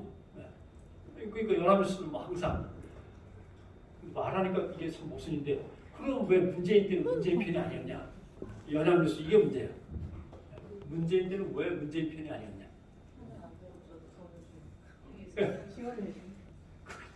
이걸 피동적 공격성이라고 합니다. 강한 놈한테는 약하고 약한 놈한테는 강하고 언론이 갖고 있는 가만히 있다가 저걸 한번 손 봐서 꺾어야 되는데 하다가 기회가 안 오는데 갑자기 조국 장관 하면서 뭐가 나오니까 벌떼같이 달려든다든가 이재명 후보 맘에는 당치 안 드는데 저걸 어떻게 꺾지 하다가 대장동 터지니까 벌떼같이 덤빈다든가 그러면 이쪽에도 뭐 도이치모터스가 나오고 그러면 대들어야죠. 조용하죠. 이게 언론이 선택적 오류가 있는 거죠. 그런 점에서 언론은 이제 KBS, MBC, 연합뉴스, YTN을 순서대로 하나씩 이렇게 뭔가 정부의 통제권 안으로 완전히 들어가게 되는 건데 그 수순이 기다리고 있습니다. 그러니까 지금 40을 넘겼으면 미친 듯이 몸부림쳐갖고 사실은 안 내려와야만 되고 조금 있으면 MBC도 할 수 없이 쭈그러듭니다. 왜냐하면 MBC가 확 나가면 KBS가 뒤를 따라서 살짝 가면 MBC도 좀 안전한데 KBS가 이만큼 가 있으면 MBC도 마음껏 못 가요. MBC도 약간 뒤로 올 거고 KBS는 저만큼 뒤로 밀려날 거고 SBS는 지금 대충 눈치를 조금씩 보지만 완전히 이제 저쪽으로 갈 날이 멀지 않아. 이렇게 되는 거죠. 그러면 뭐 KNN이 봐줄 거예요. KNN을 기대할 수도 없잖아요. 그 시기가 다가오고 있는 거죠. 그 다음에 이제 기자들도 악화가 양화를 구축합니다. 대들던 기자들이 떨려나는 거죠. 하나씩 두씩 외곽으로 떨려나면서 쉽죠. 근데 이걸 막아줄 수 있는 게 노조인데 노조가 KBS도 3개, 뭐 YTN도 2개, TBS도 3개, 2개 또 왔다 갔다 하는데 2개. 항상 보수 노조 있고 진보 노조 있고 중도 노조 있고 노조가 2개, 3개란 말이죠. 그러니까 노조가 못 봐줍니다. 그러니까 노조가 지켜주지 못하니까 결국 기자들 중에서도 밀려나는 기자들이 이제 생겨나고 그 시기가 이제 다가오고 있죠. 그런 점에서 어렵습니다. 그리고 질문들 좀 받아야 되겠다. 그럼 윤석열 대통령은 왜 이렇게 갑자기 심해요? 여러 가지로 설명할 수 있지만 잠깐 얘기는 했습니다만 방송에서 전형적인 권력 중독 현상이에요. 네, 권력 중독 현상입니다. 대개 중독이 어떨 때 벌어지냐면 간신히 이겼을 때, 정말 질 뻔하다가 간신히 이겼을 때, 역시 그 어려운 상황에서도 정치 한번 안 해본 내가 대통령이 되는 부분 역시 내가 하늘이 내린 사람이구나. 스스로 도취하기 시작하죠. 도취하기 시작합니다. 도취하기 시작하면은 맨 처음에는 잘 몰라가지고 사람들한테 물어보던 걸 안 물어봐요. 내가 누구한테 듣고 그게 맞네라고 생각했던 게 절대 진리처럼 돼버리죠. 그게 지금 등장하고 있는 거죠. 신자유주의와 친일의 문제입니다. 자기가 그렇게 신자유주의 론자들로부터 그렇게 과외 공부를 받았는데 내가 듣던 것보다는 조금 어렵긴 한데 그런가 보다라고 후보 때는 연설을 그걸 담아가지고 했는데 대통령이 된 다음에는 완전히 체득화해서 자기가 직접 나서서 야 일본하고 언제까지 이렇게 등지고 살아 이렇게 되는 거죠. 그러니까 우리는 목표가 일본을 확 누르고 올라서서 일본이 중진국으로 떨어지고 우리는 선진국에 남아있었고 일본이 발발 빌면서 기어 들어올 때를 기다리려고 했던 것인데 언제 그렇게 되겠어. 우리가 일본한테 잘못했다고 하고 먼저 빌고 들어가야지. 이 전형적인 우리 어머니가 갖고 있는 생각. 우리 어머니가 상과 일본 애들은 참 정직하고 올바르고 빈틈없이 뭐든지 깔끔하고 경호해 받고 우리 어머니 지론 아마 윤석열 대통령 아버지의 지론이었습니다. 제가 윤석열 대통령보다 한 살 많습니다. 틀림없어요. 아버님의 지론이에요. 그 아버님 세대 일제 치하에서 교육을 받았던 사람들, 일본 사람들이 조선 사람들을 다룰 때 그 깐깐함과 엄격함을 거친 사람들은 일본 사람들은 틀리는 일이 없이 정확하게 하는 사람들이라는 뼛속 깊은 생각들이 있어요. 그래가지고 아무튼 지금 벌어지고 있는 일은 자기가 갖고 있는 생각과 신념에 대해서 절대 무오라고 오류가 없다고 생각하면서 밀고 나가는 그 지경으로 이제 와 있고 두 번째는 최고 권력자가 그렇게 되면 전염돼요. 그 밑에 떨거지들이 바로 배웠습니다. 그게 당대표가 그러고 지금 다 그러는 거예요. 그런 점에서 한국 정치의 위기는 언론하고 맞물려서 회복 불가능한 시절로 갔다. 그럼 어떻게 할 거냐? 이제는 시민들이 언론이 되고 시민 언론이 만들어지고 이런 수밖에 없는 거죠. 언론 시민과 시민 언론이 만들어질 수밖에 없는 거고 버틸 수밖에 없는 거고 기자들한테 얘기합니다. 니들 선배 뒤따라서 똑같이 배우고 가다가는 나중에 바보 된다. 그럼 저희가 뭘 할까요? 언론사에 들어갔으니까 언론사에서 출세를 해야 되는데 언론사에서 출세하는 게 아니라 언론사가 없어질지 모르니까 항상 창업을 마음에 둬라. 네. 왜 대한민국 기자 중에서는 페이스북 만드는 사람이 안 나왔고 그다음에 뭐 하다못해 트위터도 왜 꼭 미국 사람이 만들고 페이스북도 미국 사람이 만들고 그럴 필요가 뭐가 있냐. 니들도 새로운 언론들을 계속 창업할 준비해라. 뉴스타파를 모델로 하든지 아니면 옛날에 오마이뉴스를 모델로 하든지 간에 항상 새로운 언론이 어떻게 만들어지는지 보고 시민들이 언론을 어떻게 생각하고 시민들은 자기들 스스로 어떤 언론을 만들어 나가는지 시민들의 언론 활동을 잘 보고 거기에서 배워가지고 그거에 발맞춘 언론을 하나씩 만들어 나가라. 그 얘기하는데 잘 될지는 모르겠어요.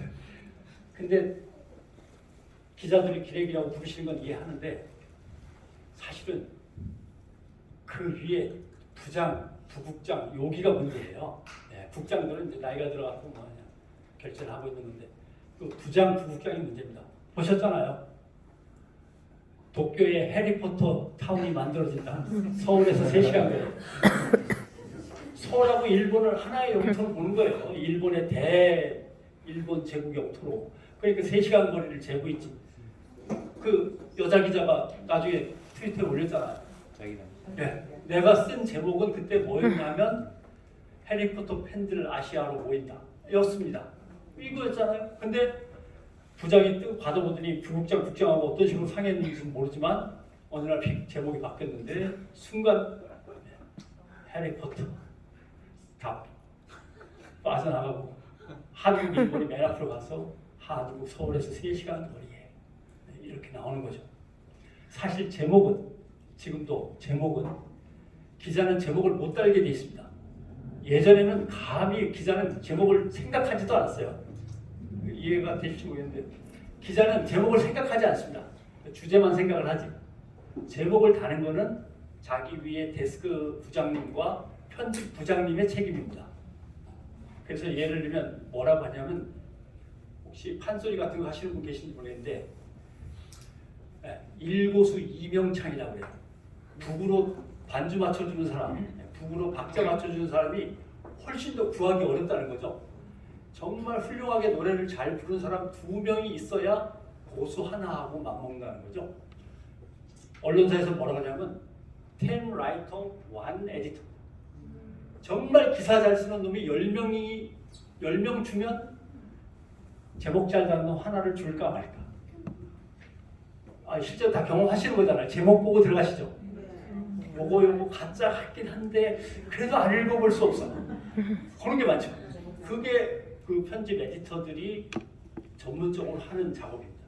기자는 제목을 못 붙입니다. 앞으로 제목 가지고 욕할 때 이 기레기 이게 인턴 기레기 이제 기자 된 지 3년밖에 안 된 놈이 그렇게 하지 마시고 그 놈의 상관이 누군지를 보신 다음에 상관을 지목하셔야 된다.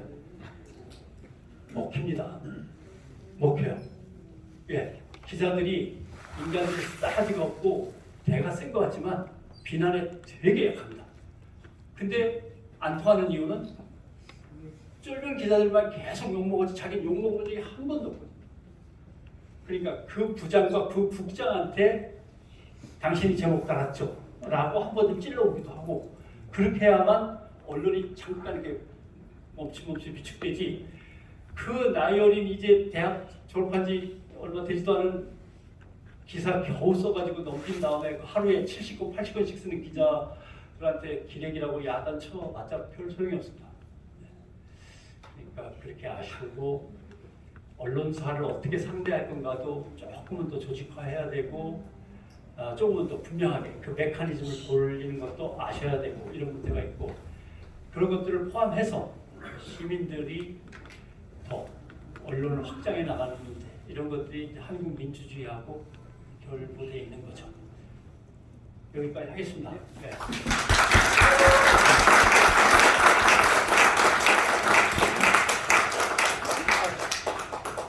쓰러져가지고 엎혀 나가고 싶은데.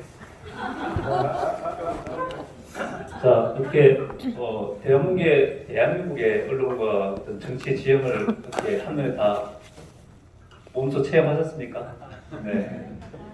한눈에 그게 잘 들어오는 것 같습니다. 이게 그 김원수 공장장 옆에 늘 계시는 모습만 보다가 이렇게 보니까 TV 화면을 보는 것 같기도 하고 그렇습니다. 혹시 대 기자님께 난 이런 것도 궁금하다, 질문 꼭 해봐야 되겠다, 어떤 답변을 묻고 싶다. 예, 질문이 중요합니다. 예.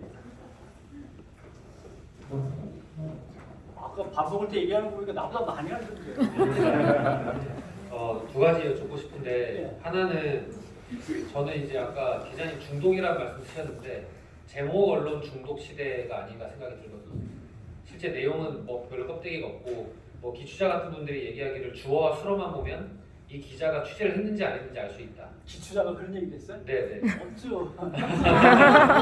그런데 제가 걱정되는 건 지금 이렇게 모여서 강연 듣고 생각을 하고 이거를 이제 실생활에서 옮길 수 있는 사람들 아니라 우리 다음 세대.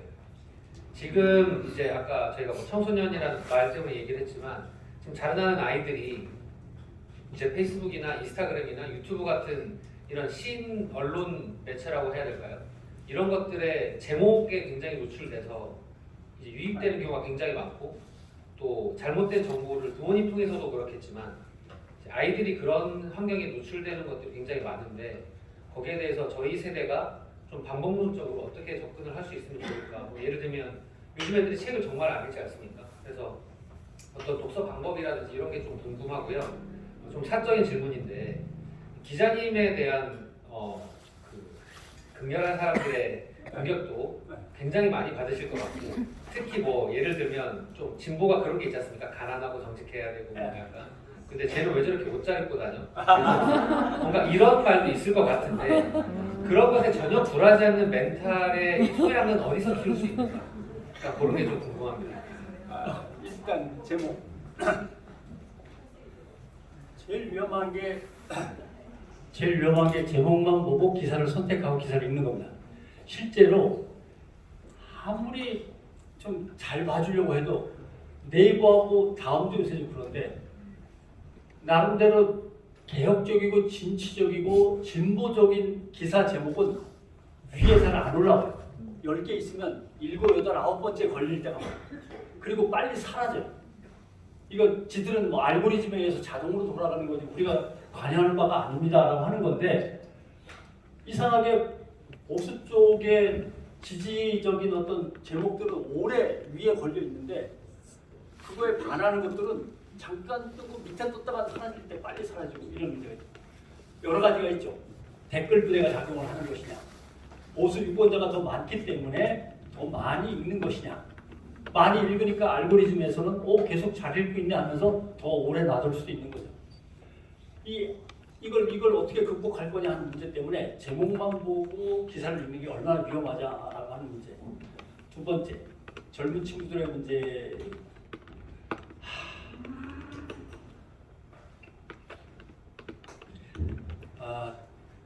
미디어 리터러시라고 하죠. 기사를 내용을 갖다 숨긴 걸 찾아내는 방식. 옛날에는 미디어 리터러시 하면 행간을 읽는다고 했습니다. 행간은 왜냐하면 박정희 전두환 시절에는 기사에 못 쓰니까 비유적으로 썼단 말이죠. 그러니까 그걸 찾아서 잘 읽어보라고 그렇게 얘기했는데 이제는 비유적으로 쓰는 게 아니라 가짜를 들이대기 때문에 그 너머 것을 간파해내는 간파력의 문제거든요. 미디어 리터러시는. 근데 이게 아까 언론의 종류에서도 얘기했지만 중학교 정도부터 훈련을 받아야 대학생 때쯤 완성이 돼요. 근데 대한민국은 한 번도 받지 않아요. 중고등학교는 무사 통과입니다. 대학 입시 준비해야 되니까. 대학 가면 스펙 쌓아야 되고 취업 준비해야 됩니다. 학점 따야 되고. 대학 졸업한 다음에 이렇게 딴짓 뭐 이런 데 당장 이런 데 와야만 이제 시작이 되는 건데 그래서 미디어 리터러시나 미디어를 비판적으로 읽는 교육은 평생 교육 차원으로 넘어가야 됩니다. 이제 이 시대에는. 옛날에는 학생 때 배우라고 했는데 그게 아니고 미디어 리터러시라고 하는 작업을 학교에서 괜히 그냥 신문에 대한 언론적인 교육하던 거에서 그냥 그거라도 하고 중요한 것은 재원을 투입해가지고 평생 교육 차원에서 해야 된다. 예를 들면 이런 자리에 일주일에 한 번씩 이번 주에 잘못 나간 기사, 오보, 그다음에 왜곡된 기사, 그 기사의 뒷 배경과核심 이걸 일주일에 한 번씩 모여서 한 학기만 배우면 될 것 같아요. 그러니까 이런 평생교육 차원의 미디어 리터러시가 시민사회단체에 깔려서 배워야 되는데 이게 왜 어렵냐면 신자유주의 경쟁 시대에 돌입하면 제일 먼저 힘들어지는 게 뭐냐면 NGO입니다. NGO가 유지하기가 제일 힘듭니다. 저 다음 주에 민주언론 시민연합 때문에 다시 부산 오는데 NGO들이 생존하는 것 자체가 힘들어요. 그래서 제가 늘 얘기를 하죠. 뭐 민주당원이신 거 좋아요. 또는 뭐 국민의힘 당원도 좋습니다. 다 좋은데 하나씩의 시민단체는 가져야 돼요. 온 국민이 그게 교육이든 언론이든 환경 문제든 간에 하나씩의 시민단체를 가져서 활동해야만 전체적인 민주적인 기반이 마련되는데 안 그러면 생각해 보십시오.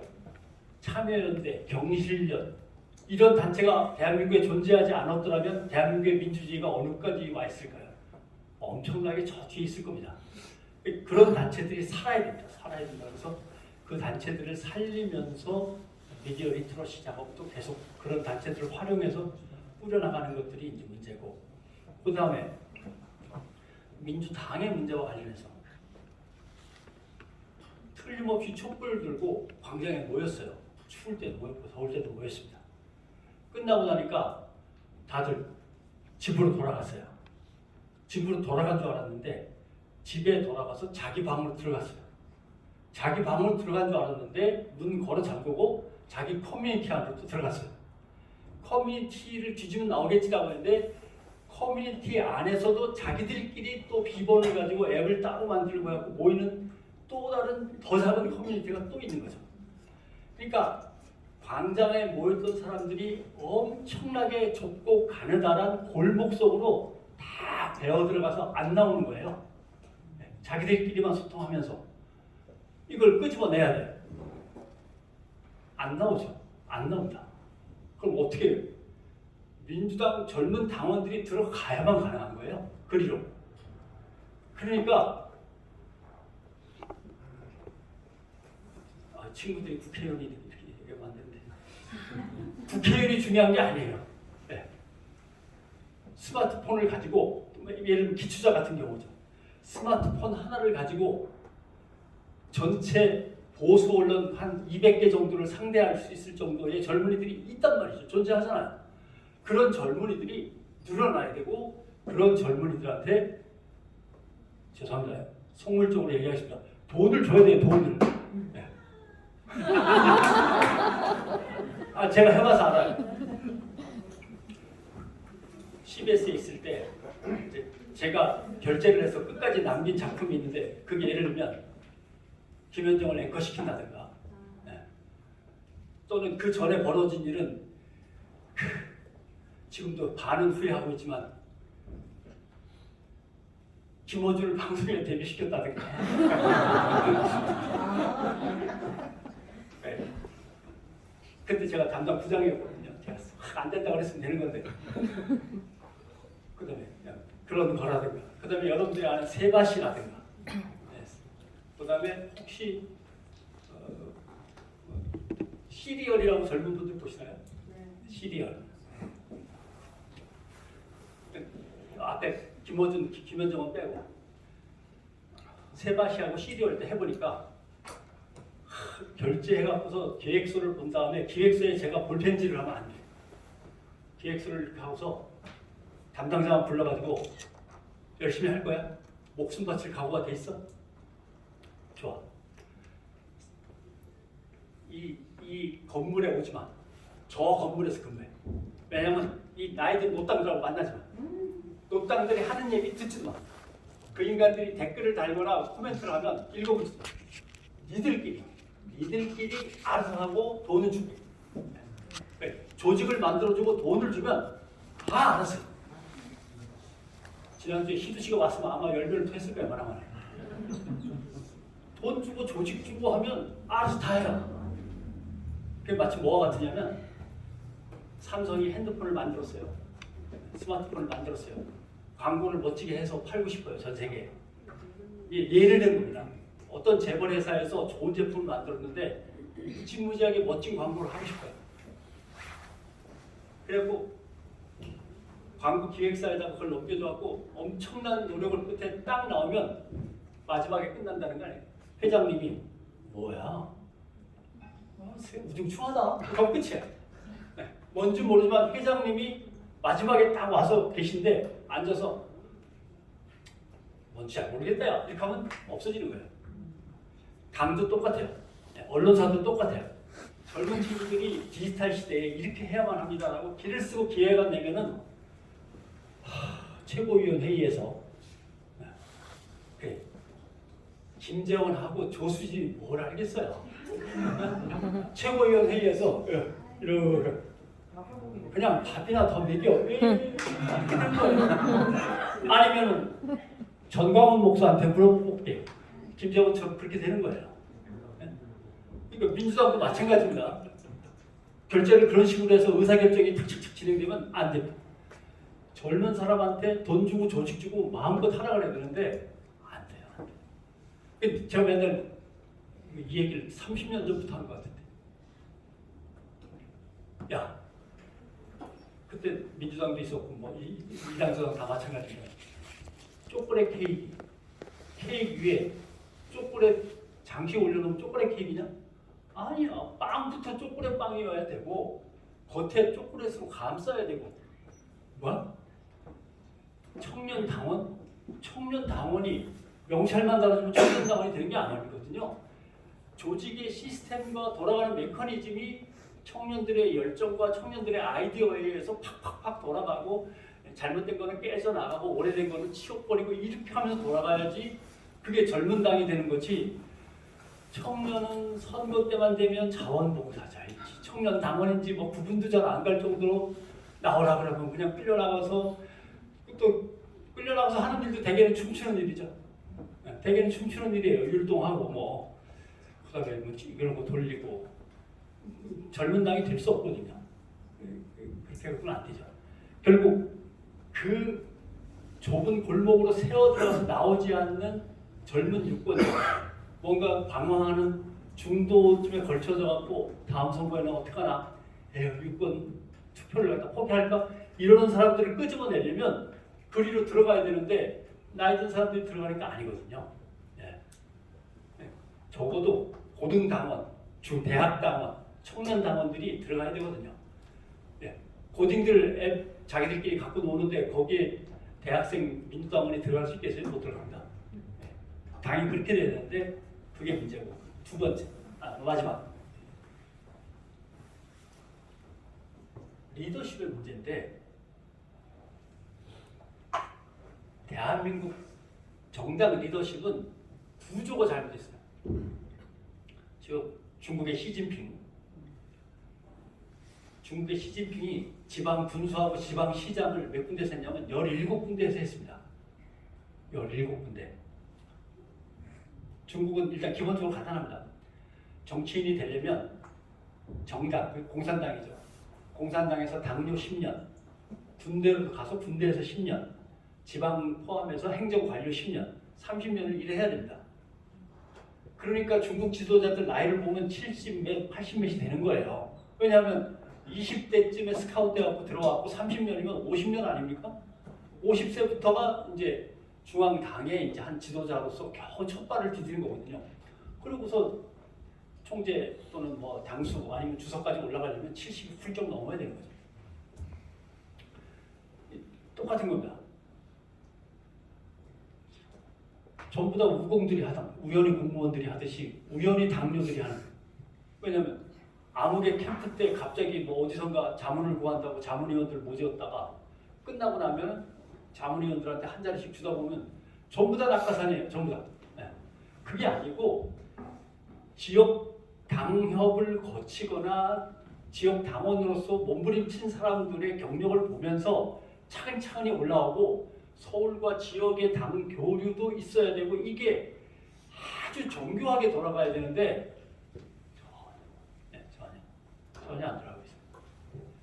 그래서 실제로 정당 내의 리더십이 제대로 확고하게 굳어지려면 그 시스템 마련돼야 됩니다.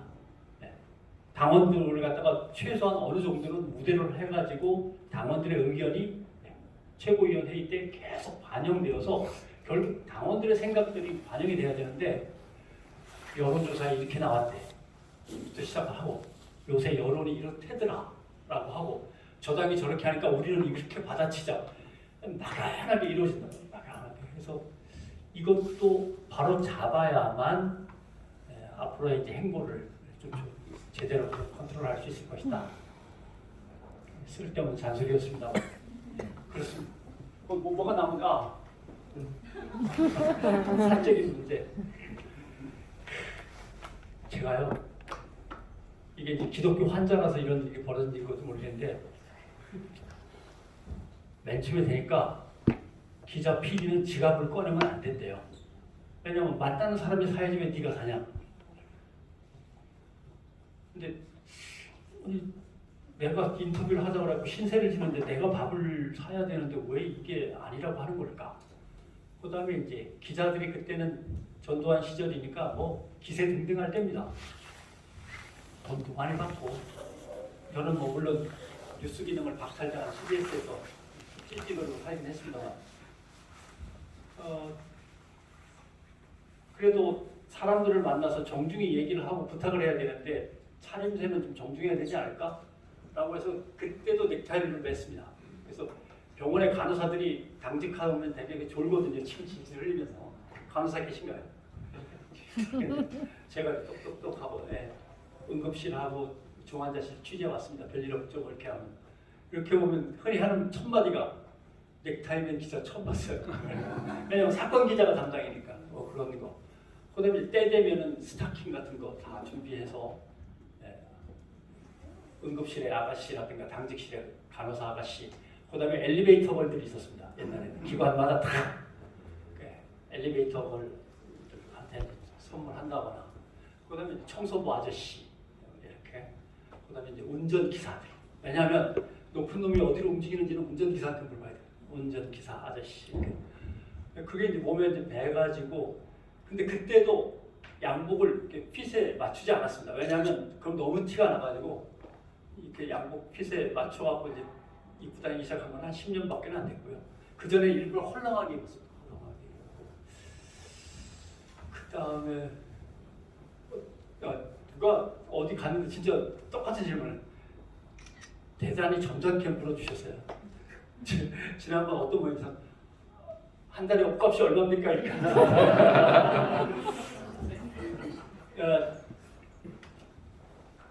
이게 이건 한 6년쯤 되는 양복이고 집에 한 15년 전 양복 붙어 있습니다. 왜냐면 몸이 안 변하니까 그게 제일 싸게 먹힙니다. 계속 10몇 년 동안 조금씩 쌓이죠. 그래도 뭐 이거 요게 뭐냐면 아들 장가 갈 때 맞추는 양복입니다. 그래서 단추가 좀 틀리죠. 그러니까 양복이 어떡하다 보면 뭐 생신이라고 또 결혼 주례를 했다고 뭐 이렇게 해서 생길 때가 있죠. 그러다 보니까 그게 이제 한 열몇 벌이 되는 거죠. 옷이 많습니다. 옷이 많고 근데 돈은 별로 안 듭니다. 그 다음에 또 하나는 몸의 핏을 어떻게든 유지를 하면 반값에 살 수 있습니다. 왜냐면 제가 딱 표준 100사이즈거든요. 양복점, 단골 양복점에 가서 마네킹에 걸려 있는 거 그냥 벗겨서 입습니다. 절반 결제하고 넣으면 됩니다.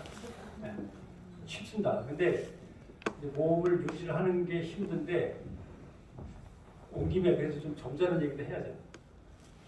부탁드리고 싶은 것은 건강을 위해서 운동은 해보니까 제가 운동한 거 뭐 소문이 났던가요?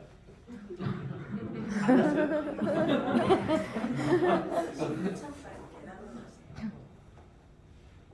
딴 데 가서 내가 했다고 얘기하면 안 돼요. 쓰러지면 바로 업고 가면 돼요. 어디 있어? 딸이 제발 이런 짓 좀 그만하라. 내가 몸이 좀 안 좋지만 오늘 팔굽혀펴기를 한번 해볼게요.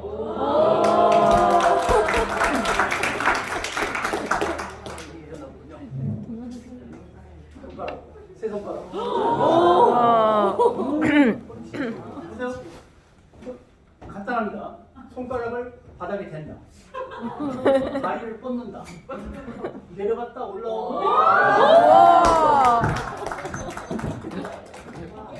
빨개지셨어.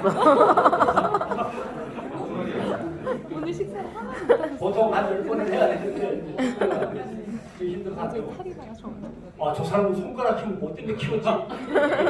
손가락 키우라는 게 아니라 코어로 하는 겁니다. 오해하시지 마시고 코어가 버텨야만 손가락 힘에만 의지해서도 어떻게 되는 거니까. 근데 이게 예전에 2손가락으로 했어요. 지금은 안 된다. 3손가락 해도. 이게 제가 저 인간이 바쁜데도 헬스클럽을 열심히 다녔거든요. 헬스클럽을 다녀본 적이 없습니다. 죄송합니다. 딱 2달 다닌 적이 있는데 검도 하다가 다리를 다쳤어요. 허리하고. 그러니까 검도장에 가봤자 소용이 없어요. 그래서 할 수 없이 검도장 맞은편에 있는 헬스장에 가서 검도장을 보면서 시행선상 이렇게 상체는 가능하니까요. 이렇게. 그때 2달 다닌 거 말고는 없습니다. 그래도 제가 검도 공인 4단 사범입니다. 투자. 지금은 이제 못합니다만 지난해 다 그만뒀습니다. 힘들어 못했어요. 검도를 한 18년 했나요? 20년 가까이 한 것 같은데 더 많이 하는 운동은 태극권도 했고 뭐 수렵치기 어릴 때는 뭐 유도도 했고 근데 이게 해보니까 알겠습니다. 운동은 타이밍입니다. 타이밍. 내 몸이 굳어가지고 뻐근할 때 일어나서 바로 해야지 이따 PT 받으러 갈 거니까 아무 소용 없어. 다들 그렇게 하시죠. 죽겠네. 이따 PT 받으러 가기 힘들겠네. 하면서 PT 받으러 갈 때까지 오후 7시까지 기다렸다가 가요. 절대 몸이 뭔가 이상하다 싶으면 해야 됩니다. 그 다음에 이상해지기 전에 하면 더 좋습니다. 운동은 타이밍입니다. 그 타이밍에 해야지 그 타이밍을 놓치면 나중에 몇 배로 해야만 효과를 낼 수 있고요. 그 효과를 낼 수 있고 나중에는 몇 배로 해도 소용이 없습니다. 명심하시면 됩니다. 그럼 어떻게 하느냐? 세상에서 제일 좋은 운동 도구는 제가 해보니까 식탁 의자입니다. 식탁 의자 2개 놓고 좁히기도 하고 넓히기도 하면서